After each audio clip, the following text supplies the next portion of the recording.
The gentleman yields. The chair will now recognize himself for 5 minutes. Mr. Crane, let me begin with you.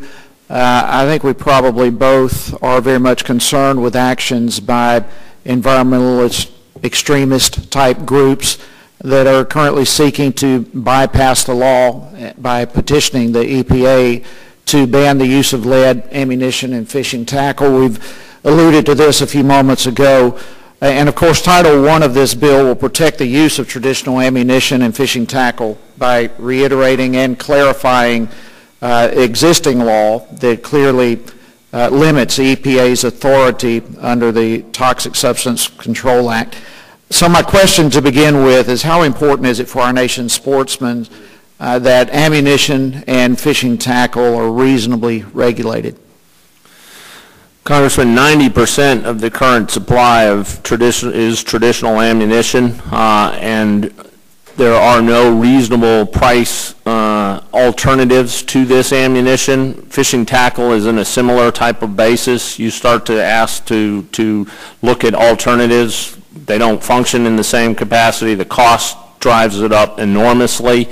And candidly, the EPA isn't there to regulate lead in this capacity, and so it shouldn't belong there in the first place. Okay, well, you just alluded to it, and you also did in your testimony as well, that this type of increased regulation by the EPA, if it were to take place, would massively increase the prices of ammunition and fishing tackle.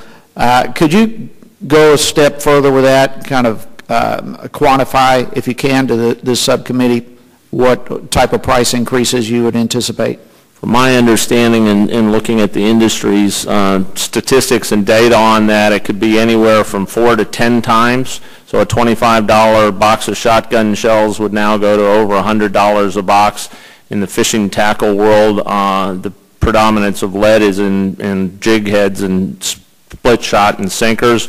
That again would be anywhere from 6 to 10 times the costs. That's going to drive, it's going to do exactly what we don't want to do, which is drive people away from hunting and fishing. It's going to be a disincentive out there. It's going to cost jobs in these manufacturing, and then we're going to lose the excise taxes that actually support conservation through the payment of the Pittman-Robertson and Wallop-Bro taxes. So it's a net negative all the way across the board.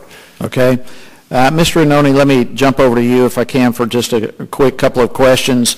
Do you believe that the onerous and confusing firearms regulations discourage sportsmen and their families from utilizing land, and specifically federal land? You know what, I do.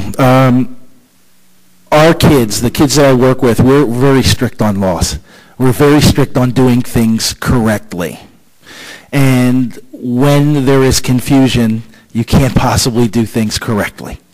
So when we raise our kids to do things correctly and then there's confusion, it sometimes it causes the process to dissipate. Well, do you believe that the provisions in this bill will help eliminate some of those concerns? I think if we look at it very closely, it will. Okay. Can you articulate further on that? Yeah, just further. Yeah, if you know, in essence of crossing property lines, being able to identify what is right and what is wrong, and having everybody on the same page will be to the advantage of everyone. All right, Mr. Crane, and I'll just conclude with you. Would you likewise just articulate what provisions in this bill that you believe will be most helpful to our nation's sportsmen? I've been busily working on this bill with members of this committee and staff for 5 years, so I'm pretty supportive of the whole thing, Mr. Chairman. I think it's a really fine effort put forward. I'd like to see it get out of the House, like to see the Senate do a bipartisan bill and send it to conference and get it to the President. Well, with that, I will yield my time.